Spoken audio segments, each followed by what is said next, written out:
नमस्कार दोस्तों। हैप्पी दिवाली आप सबको। तो स्वागत है आपका इस वीडियो जो हम लोग किताब पीटर लिंच की जो पढ़ रहे हैं, one of on wall street, उसको जो हम लोग हिंदी में डिस्कस करने का एक सिलसिला चालू किए हैं, चैप्टर दर चैप्टर। 8 चैप्टर हमने ऑलरेडी कंप्लीट कर चुके हैं, तो उसी कड़ी को आगे बढ़ाते हैं। 9वां चैप्टर आज हम लोग पढ़ेंगे।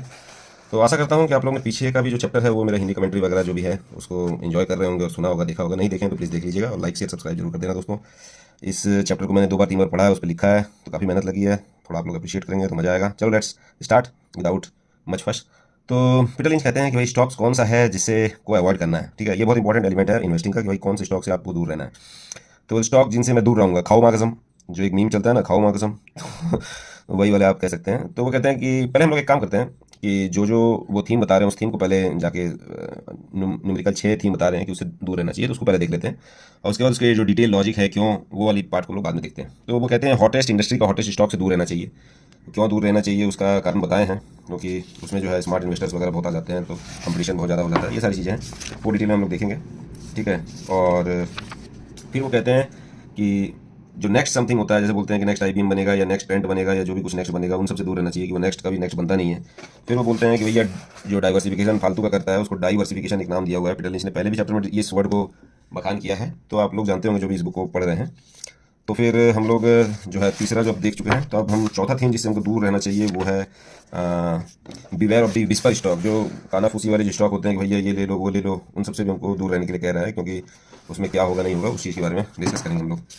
फिर एक पांचवा जो हमको कह रहे हैं कि जिसमें मिडिल मैन है, मतलब कभी भी इसका पत्ता कट सकता है, मतलब एक ही दो कस्टमर पे बहुत ज़्यादा डिपेंडेंट है, उस तरह की कंपनी से दूर रहो। या फिर जिसका नाम जो है एक्साइटिंग नाम है उससे भी दूर रहो, जहाँ पे एक्स वैक्स लिखा हुआ है। तो सभी चीज़ को हम लोग जो वो कहना चाह रहे हैं क्यों कह रहे हैं उसको हम डिस्कस करेंगे।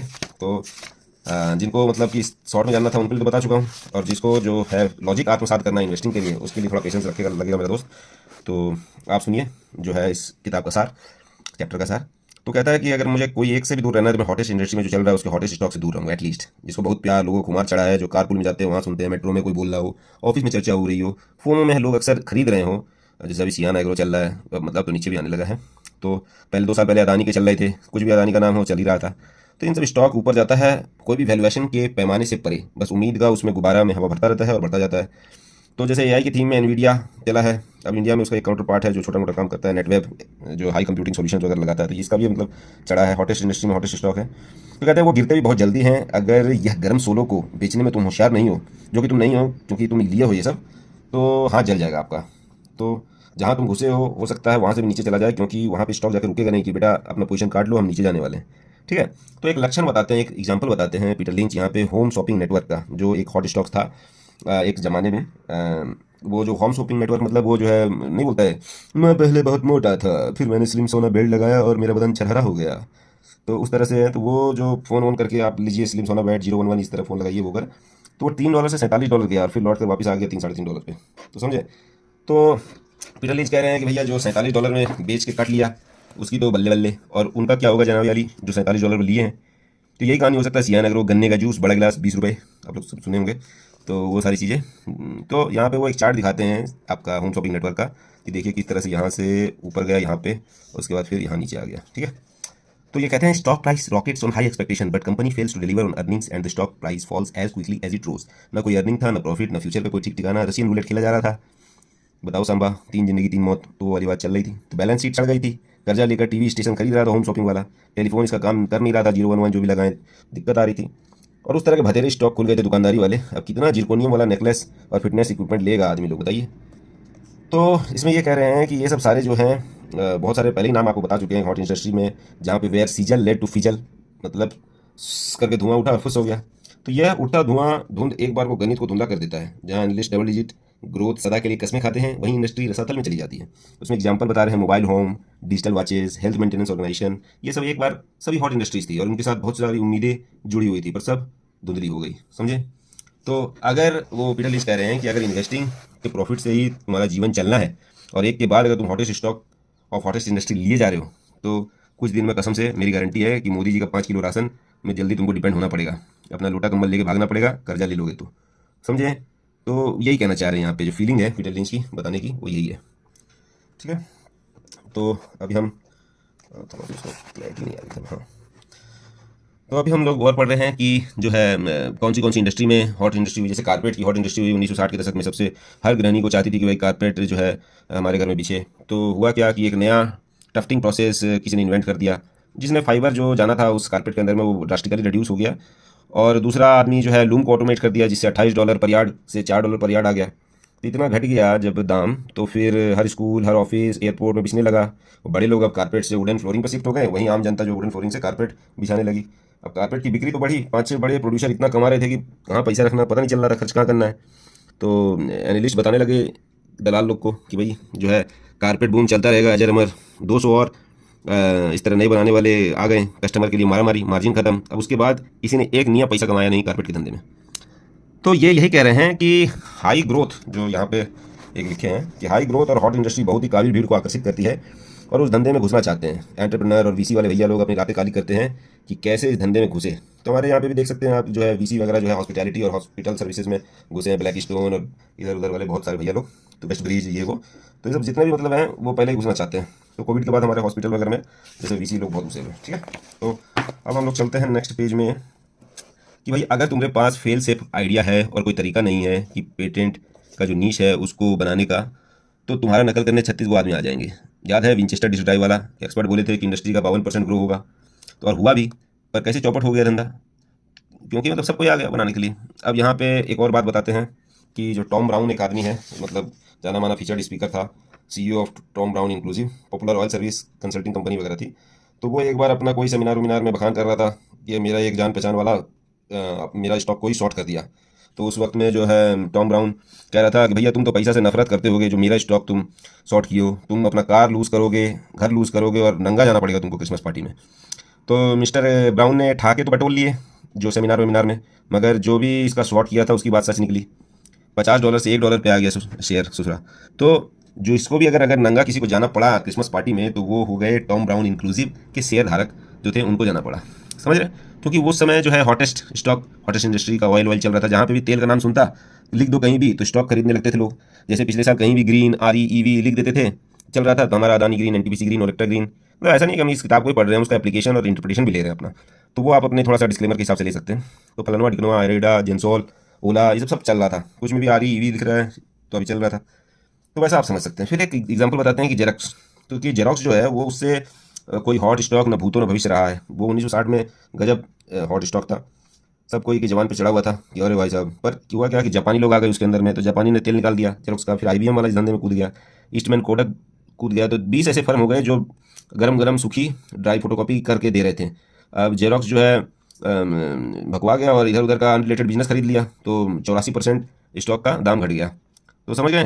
तो बाकी लोग भी जो मतलब इस धंधे में आए, तो उन लोगों ने कोई झंडा नहीं गाड़ा। तो फोटोकॉपी तो हो ही रहा था, ग्रोथ था इंडस्ट्री में, मगर ऐसा नहीं है कि कर रहा था, तो कंपटीशन बहुत आ गया। तो यहीं पे हम लोग की जो है दूसरी एग्जांपल है फिलिप मॉरिस की, कि जो सिगरेट बनाती है। तो उसकी निगेटिव ग्रोथ इंडस्ट्री है। सिगरेट पीने वाले तो कोई बढ़ नहीं रहे हैं ग्रोथ, पर फिर भी उसका जो एक ब्रांड बनाया था मालबोरो, वर्जीनिया स्लिम्स, जो पतला पतला सिगरेट आता है जो स्टाइलिश लगता है फूकने में, बेंसन एंड हेजेस, मेरिट, इस तरह का जो बनाया था, उसका नीश बन गया था। तो निगेटिव ग्रोथ इंडस्ट्री ऐसे भी अट्रैक्ट नहीं करता, मगर ये फिलिप मॉरिस ने है जो ताबड़तोड़ पैसा बनाया, समझ रहे हो। तो 5.5x किया है इसने 15 साल में, $14 से $90। तो वो बता रहे हैं यहाँ पे इस एग्जांपल में, इस जो है थीम में, कि हॉट स्टॉक, हॉट इंडस्ट्री से क्यों बचें। यहाँ खत्म होता है। सेकंड हम थीम चालू करते हैं कि beware of the next something. उसका लॉजिक बताए हैं कि मैं उन स्टॉक से भी दूर रहता हूँ जिनका अगला कुछ नामी गिरामी बोला जाता है। अगला IBM की, अगला ट्रेंड की, अगला TCS की, मैकडी की, इंटेल इत्यादि। मेरे अनुभव में किसी चीज़ का अगला कभी कोई नहीं बनता। वो कहते हैं कि किसी खिलाड़ी को हमने तेंदुलकर की संज्ञा दी, पर कोई बना, कि पता चला कि पृथ्वी शॉ जो अगला तेंदुलकर बनने आया था, टीम से बाहर हो गया। उन्मुख चंद अगला विराट कोहली बनने आया था, पर कोई जानता ही नहीं उसको। तो स्टॉक की दुनिया में भी यही श्राप है। और न केवल खुद के लिए, पर जिसकी नकल कर रहा है उसके लिए भी, ओरिजिनल मतलब जो है उसके लिए भी अच्छे संकेत नहीं है, अच्छे दिन जाने वाले हैं मतलब उसके भी।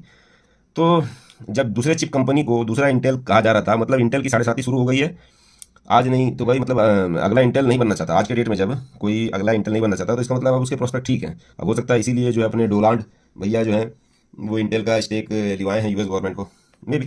तो अब इंटेल दोबारा से उसमें जो है टक्कर लेने जा रहा है चिप में। पर ये एक एग्जाम्पल आपको आज भी बताते हैं कि वार्ड्स जो था सर्किट सिटी स्टोर, वो एक सक्सेसफुल इलेक्ट्रॉनिक रिटेलर था, जो कि बाकी कंपटीटर के आने के बावजूद भी नेक्स्ट बोला गया, उसके बाद भी बच गया। ठीक है। तो नेक्स्ट टॉय RU जो है उस तरह से और भी आया company, price club, warehouse club, तो वो लोग भी कुछ बढ़िया नहीं किए। तो इस थीम में हमने समझ लिया कि भाई क्यों हम जो नेक्स्ट बोलते हैं उसको नहीं लिखता। तीसरे पे चलते हैं कि बोलते हैं कि अवॉइड डाइवर्सिफिकेशन। यहाँ पे इसको समझना बहुत जरूरी है कि कंपनी जो है बाईबैक या डिविडेंड बढ़ाने के बजाय, जब प्रॉफिट रिच कंपनी होती है, बड़ी कंपनी होती है, तो फायदा को शेयर करने के बजाय अक्सर फायदा करने वाली कंपनी फालतू एक्विजिशन करने में पैसा उड़ा देती है। उसी को नाम वो डाइवर्सिफिकेशन कह रहे हैं। ठीक है, तो वो कहते हैं कि जो है डाइवर्सिफिकेशन का मतलब लक्षण यह है कि ओवर प्राइस एक्विजिशन करेंगे। ठीक है, और जो है ऐसा एक्विजिशन करेंगे जो समझ के बाहर है। तो मतलब इसमें ऐसा करने से नैया डूबना तय है।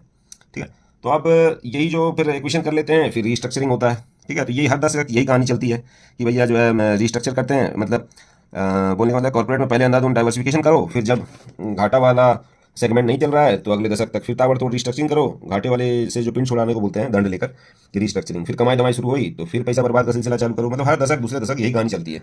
ठीक है, तो ये सिलसिला चालू किया जाए, कंपनी जैसे ही पैसा कमाने लगती है सोचती है चलो भाई अब बर्बादी का सिलसिला चालू करते हैं, डाइवर्सिफिकेशन, ग्रोथ लाने के नाम पे डाइवर्सिफिकेशन, ये सिलसिला आप स्मॉलर कंपनी एक्विजिशन और फिर पछतावा चलता रहता है। तो ये कह रहे हैं कि भाई एक तरह से जो है बड़ी कंपनी शेयर धारकों द्वारा, जो बड़ी कंपनी के शेयर धारक हैं उसके द्वारा छोटी कंपनी के शेयर धारक को तोहफा देना जैसा है। ठीक है, तोहफा देना जैसा है।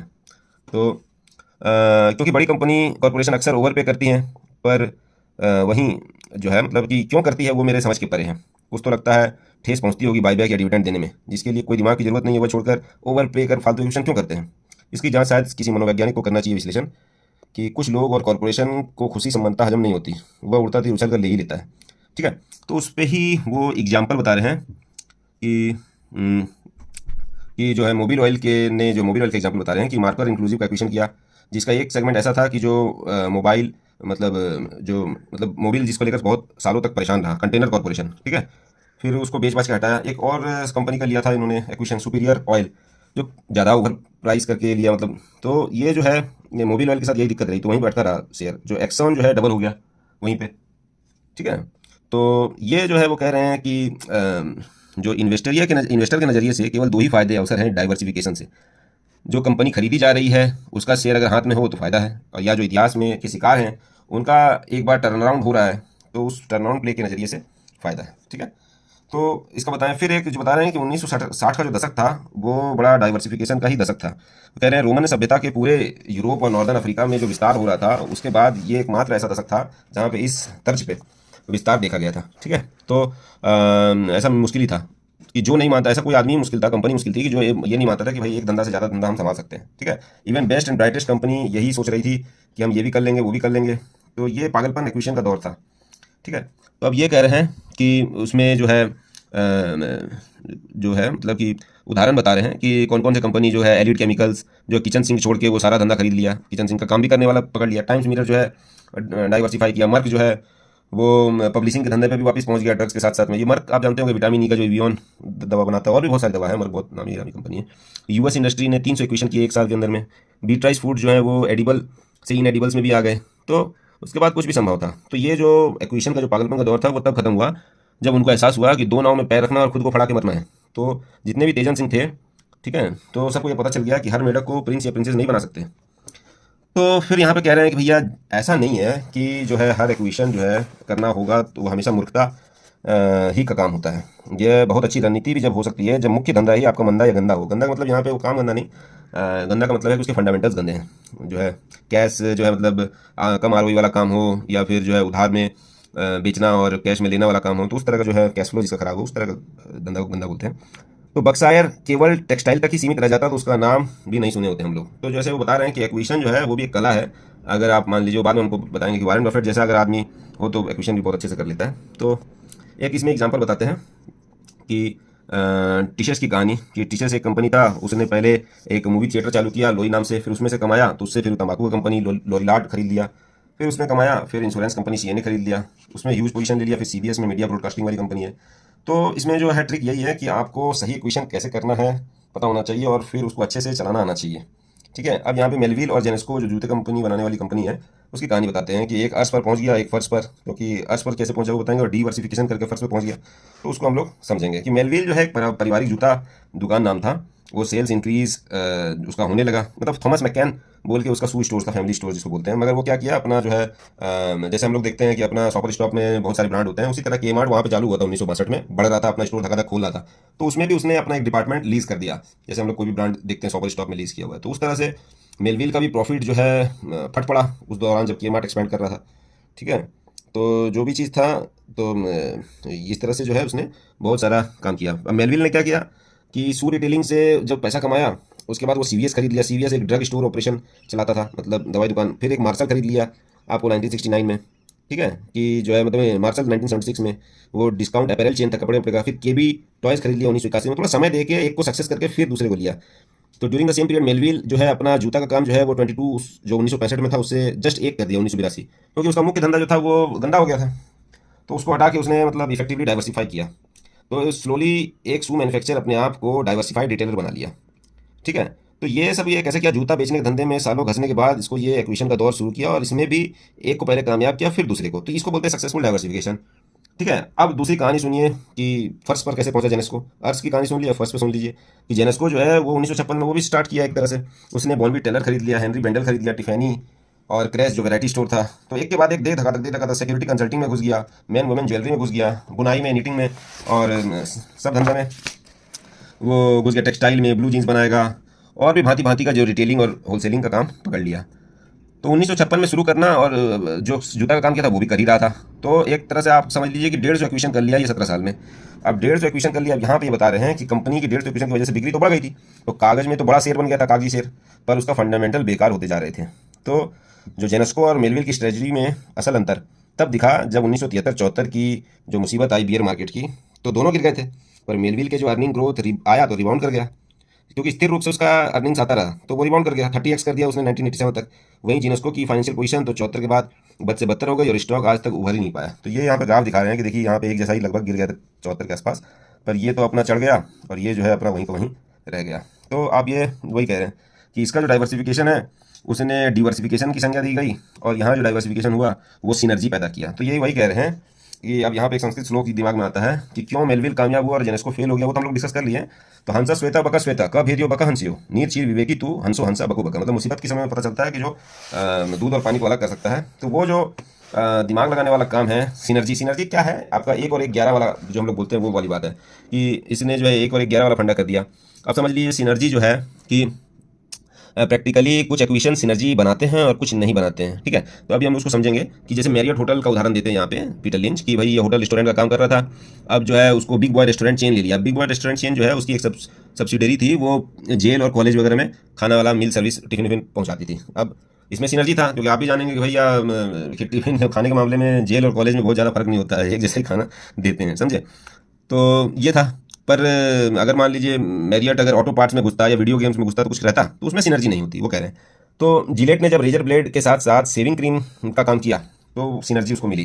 पर जब वो शैम्पू, तेल, लोशन, हिंग से लेकर फिटकरी सब में ले लिया एक्विशन और बस में करना चाह रहा था कि कर लो दुनिया मुट्ठी में, तो उसका हाथ फट गया। तो जिलेट का ये हाल हो गया। तो ये कह रहे हैं कि भैया बफेट जैसा महाराज जैसा कोई अगर हो एक्विजिशन करने को, जो ओवर प्राइस पैसा तो देगा नहीं अगला बफेट, फिर वो जो है अनरिलेटेड बिजनेस या उस तरह से मतलब एक्वायर नहीं करेगा जिसको वो समझ नहीं रहा है, चला नहीं पाएगा। तो मैनेजमेंट भी बहुत अच्छा होना चाहिए। 2 चीज़ बताए थे, तो एक ओवर प्राइस नहीं देना, और ये दोनों बफर जैसा आदमी हो तो वो सुई से लेकर हाथी तक खरीदा और सबको सफल कर दिया। तो निष्कर्ष ये है कि जो बता रहे हैं कि अगर if A company must acquire something, तो जो है कर रही है तो फिर एक्विजिशन जो है नर्वस कर देता है। ठीक है, नॉर्मली तो यही कह सकते हैं हम लोग। तो यहाँ पे रिलेटेड बिजनेस है जो जनरल उसमें नर्वस बना देते हैं, तो ओवर पे एक्विजिशन नहीं करेंगे। तो ये सारी चीज़ें। अब beware of the whisper stock. अब विस्पर स्टॉक जो मतलब कानाफूसी में जो है पीटर लिंच कह रहे हैं कि चौथा जो है थीम कि भाई जो सुना वगैरह है उससे नहीं। मुझे दुनिया जहान से लोगों का फ़ोन आते हैं कि भाई मैगलन के लिए यह सॉलिड कंपनी रहेगा, और बाद में फुसफुसाते हुए बोलते हैं कि एक नायाब फड़का है जो आपके मैगलन के हिसाब से तो काफ़ी छोटा है, पर तुम अपने अकाउंट के लिए देख सकते हो, तबाही कर देगा, बहुत पैसा बनाएगा। इस तरह से मिले स्टॉक रिकमेंडेशन को विस्पर स्टॉक्स बोलेंगे, जिसकी कहानी धूम धड़ाम वाली कहानी हो। जैसे वो मतलब नेशनल क्राइसिस सिचुएशन को अवॉइड करने का दावा रखते हैं, जैसे तेल क्राइसिस खत्म कर देंगे, एड्स की प्रॉब्लम खत्म कर देंगे, नशा मुक्ति से छुटकारा दे देंगे, इस तरह की बातें। ठीक है, तो बड़ी बड़ी बातें। तो ये तुम्हारे पास भी उसी समय घूम फिर के आएगी जिस वक्त में मेरे पास आती है ना। अब एक कंपनी का नाम बताते हैं जो मान लीजिए कि पपीता जूस से निकाले माल से स्लिप डिस्क की प्रॉब्लम ठीक कर देगी, जैसे स्मिथ लैब्स। फिर कोई जंगली जड़ी बूटी हाईटेक भोकाल की मोनोक्लोनल एंटीबॉडीज़ बनाएगी, और गाय से लिम्फ निकाल के तो वो बायो रिस्पॉन्स है, वो उस तरह कंपनी। तो इस तरह की कई एनर्जी ब्रेक थ्रू वाले भी कंपनी आई जो फिजिक्स के प्रिंसिपल को ही मतलब वायोलेट कर दें। ठीक है। तो उस तरह के जो स्मिथ लैब जो अपना वो वाला था कंपनी, पपीता का जूस वाला, वो $25 से $1 हो गया। तो फिर एक और एग्जांपल बताते हैं कि इसमें ही सबसे उनका फेवरेट है KMS इंडस्ट्री, जो 1980-82 में बोला एनुअल रिपोर्ट में कि हम एमोर्फस सिलिकॉन वोल्टाइक्स बना रहे हैं। फिर 84 में बोला हम वीडियो मल्टीप्लेक्सर बना रहे हैं और ऑप्टिकल पिंस। फिर 1985 में बोला हम material processing using chemically driven spherical implosion कर रहे हैं। 1986 में बोला कि हम इनर्शियल कन्फाइनमेंट फ्यूजन प्रोग्राम कर रहे हैं और लेजर इनिशिएटेड शॉक कंप्रेशन कर रहे हैं और विजुअल इम्यूनो डायग्नोस्टिक ऐसे कर रहे हैं। तो $40 से $2.25 हो गया, इतना हाई फाई भौकाली नाम करा कुछ नहीं। और वो पेनी स्टॉक ही बन जाता, उसको बस बचाया कि वो रिवर्स स्प्लिट किया 8 for 1, मतलब हर 8 स्टॉक पे एक स्टॉक को इकट्ठा कर दिया, तो समझ लो वो हो गया। तो ये हाल हुआ आपका KMS इंडस्ट्रीज़ का। बायो रिस्पॉन्स की वो कहानी बताते हैं कि हमको बायो रिस्पॉन्स की आदमी आया हमको बॉस्टन में, तो हम भी उसके ऑफिस चले गए। ऑफिस जो है वो अपर फ्लोर ऑफिस में था, मतलब थोड़ा सा गंद संद टाइप कई जगह में शैबी सैन फ्रांसिस्को के इसमें कोने खोपचे में। तो ये कोना खोपचा वाला जो है वो तो मतलब एक अच्छा साइन है कि अगर कहीं मिल रहा है तो वो अंडर वैल्यूड हो सकता है। पर जब वो गए तो देख रहे हैं कि भैया हॉल के एक साइड में एग्जीक्यूटिव लोग हैं और दूसरी साइड में गाय लोग रखी हुई है, गाय लोग, और दे डकादक टेक्नीशियन गाय के लिम्फ निकाल रहे हैं, कह रहे हैं कि भैया ये चूहे के लिम्फ वगैरह से सस्ता पड़ेगा वनस्पत। तो 2 गाय से पूरा देश का इंसुलिन रिक्वायरमेंट पूरा हो जाएगा और 1 ग्राम गाय के लिम्फ से जो है मिलियन डायग्नोस्टिक टेस्ट होगा। तो यह जो कंपनी थी उसको बहुत सारे ब्रोकरेज फर्म नामी गिरामी, जैसे डीन वीटर। अब ये डीन वीटर कौन सी कंपनी है जानते हो? परसूट ऑफ हैप्पीनेस में जो अपना हीरो रहता है विल स्मिथ, तो वो जो काम करता है और इतना वो दिखाता है वो डीन वीटर। तो मैं जो अपना मोंटोगोमेरी सिक्योरिटीज़ और जो भी कंपनी फॉलो कर रही थी, तो ये कह रहे मैंने भी लिया था थोड़ा, पर थोड़ा सा घाटा हुआ, उसमें बेच दिया, बच गया मैं, ठीक है। तो इस टाइप की कंपनी इंडिया में बहुत है, कर रही है फर्जी वर्जी बायो वायो का बहुत सारा काम। बायो तो हम कहना नहीं चाहते हैं कौन कर रही है नहीं कर रही है। तो इस तरह की कंपनी आपको मंत्र मुक्त कर देती है, इतनी जोर से सुसाट होती है कि पता नल में कितना पानी आएगा और बाद में फुस पानी आता ही नहीं है। तो इस तरह के स्टॉक से हम नियमित रूप से अगर इन्वेस्ट करें तो हमारा घाटा मेकअप करने के लिए हमको पार्ट टाइम जॉब लेना पड़ेगा, क्योंकि वो नीचे जाने से पहले ऊपर जाता है। और मेरा तो हर बार पैसा डूबा है इस तरह से, अगर हम क्योंकि लॉन्ग टर्म में हम खेलते हैं तो उस डील में तो हमको हर बार पैसा हम लूटे पीटे हैं इस तरह का जो है कानाफूसी वाला स्टॉक से, ठीक है।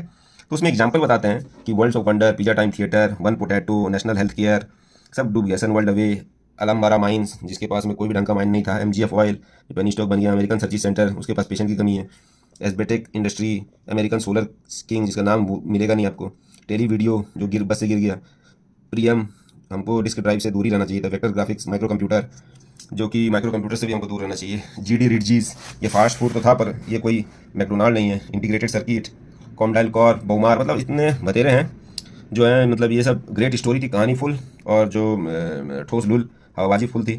तो जो है ना अर्निंग थी तो कोई ऐसा चक्कर नहीं था कि वैल्यूएशन और अर्निंग देखने का कोई चक्कर नहीं है, होगा तो देखोगे ना पी ई, तो होगा तब पी देखोगे। तो इसमें कुछ माइक्रोस्कोप, PhD और उससे जुड़ी उम्मीदें और स्टॉक से बेचकर ही उगाया हुआ कैश रहता था उसके पास। तो इस तरह की कंपनी में अक्सर IPO के टाइम से ही फोमो हो जाता है, ठीक है। तो ये जैसे जेनेटेक की कहानी बताते हैं। अब यहाँ पे बोल रहे हैं कि भाई हम खुद को बार बार याद दिलाते हैं पर अनसक्सेसफुली हम भी कर देते गलती। तो ये कहते हैं कि यही याद दिलाते हैं कि भाई अगर इतना ही तगड़ा कंपनी है तो अगले साल ले लेंगे, उसके भी अगले साल ले लेंगे, इन्वेस्ट करना तब भी फायदेमंद रहेगा, समझ रहे हैं। एक बार चमत्कार करने तो फिर नमस्कार कर लेंगे, तो जब डाउट हो तो बाद में आना बेहतर है, तब भी 10x बना सकते हैं। तो जिस जगह से प्रूवन होगा उस जगह से भी हमारा पैसा बन जाएगा। अब एग्जांपल बताते हैं कि एक जो कंपनी थी जीनेटेक, तो वो लिस्टिंग वाले दिन जो है आपका $35 से $89 हुई, मतलब $71 पर क्लोज हुई। पर मैगलोन को जो फंड है उसको बहुत कम मिला, तो हॉट IPO में जैसे भी ज़्यादा नहीं मिलते हैं, तो उसमें बहुत ज़्यादा पैसा कुछ कमा नहीं पाया। एप्पल कंप्यूटर जो है उसमें दबा के पैसा कमाया मैगलन ने, क्योंकि उसका संज्ञा दी गई थी कि भाई ये स्पेकुलेटिव है तो उसको केवल सोफिस्टिकेटेड बायर ही खरीद सकते हैं। तो भैया लिस्टिंग वाले दिन ही उनको 20% गेन मिल गया था, उसके बाद बेच बाच के निकल गए। उसके बाद जब नीचे मिला एप्पल में तभी वो घुसे, एप्पल में तब दोबारा नहीं घुसे थे, वो क्रैश करके जब दोबारा रिबाउंड होने लगा। तो वो बताते हैं कि नॉर्मली 4 में से 3 IPO जो नए इंटरप्राइज लाते हैं, पुराने नहीं, तो पुराने का स्पिन ऑफ वाले की बात नहीं कर रहे हैं, नए इंटरप्राइज लाते हैं, वो लॉन्ग टर्म में आपको निराशा ही देकर जाता है। हालांकि मैंने कमाए हैं फेडेक्स में जो इस टाइप के नए थे, ठीक है। तो वो बता रहे हैं, पर वो बता रहे हैं कि स्पिन ऑफ क्योंकि क्यों क्यों मतलब निराशा देखी जाती है, क्योंकि उनके बारे में ज़्यादा कुछ मालूम नहीं होता। पीटर लिंच कहते हैं मैंने उन IPO में ज़्यादा बेटर किया है जो स्पिन ऑफ होकर निकले थे, जैसे टॉय RU या रेंट एक कार एजेंसी वाला, सेफ्टी क्लीन, ये पहले से स्थापित धंधे थे और आप उनके बारे में रिसर्च कर सकते थे, जैसे फोर्ड या कोका कोला की आप रिसर्च कर सकते हैं। फिर 5वां थीम जो है छोटा छोटा बताए हैं कि beware of the middle man. तो इस तरह की कई कंपनी में आप नहीं करें जहाँ 25 से 50% उसका जो है एक सिंगल कस्टमर पे ही डिपेंड है। प्रिकेरियस जो SCI सिस्टम इस तरह का ही था, वो मेजर सप्लायर था IBM का, पर आपको पता नहीं है ना कि कब IBM सोच सकता है कि भाई ये पार्ट हम खुद ही बना लेंगे। तो उसी तरह से कि अगर एक कस्टमर गया तो उसके लिए सप्लायर के लिए मतलब कैटास्ट्रॉफ हो जाएगा। उसी तरह डिस्क ड्राइव की कंपनी जो टेंडन था वो हरदम डिजास्टर के ही कगार पे था, क्योंकि वो फ्यू क्लाइंट्स पे ही निर्भर था। तो फिर दूसरी बात है कि जो सॉर्ट ऑफ कैंसिलेशन छोड़ के बिग कस्टमर के पास में जो है इनक्रेडिबल लेवरेज भी होता है कि वो जो है प्राइसिंग पावर नहीं होता है।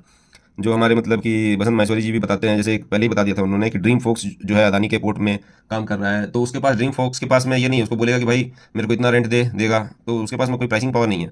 तो वो ड्रीम फोक्स का हुआ भी वही हाल, ठीक है। तो वो वाली चीज़ बता रहे हैं कि वो कभी भी मतलब उसका ये हो सकता है।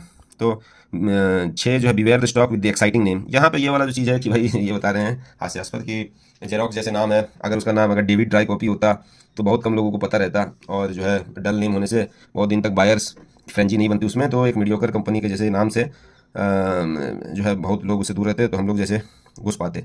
पर अगर फ्लैसी नाम है जैसे जेरोक्स, या हमारा इंडियन कॉन्टेक्स्ट में जिंका लॉजिस्टिक अभी तक वाहियात नाम लग रहा था, पर ब्लैक बक देखो कितना एकदम स्मार्ट नाम लग रहा है, तो वो बहुत सारे इन्वेस्टर को अट्रैक्ट करेगा, क्योंकि एक स्मार्ट नाम जो है एक फॉल्स सेंस ऑफ सिक्योरिटी देता है मीडियोकर कंपनी को भी।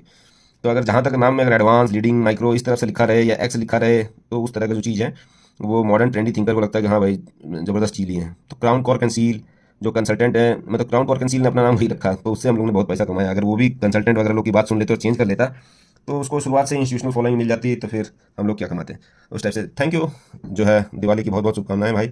लाइक शेयर सब्सक्राइब कर देना। Thank you voice.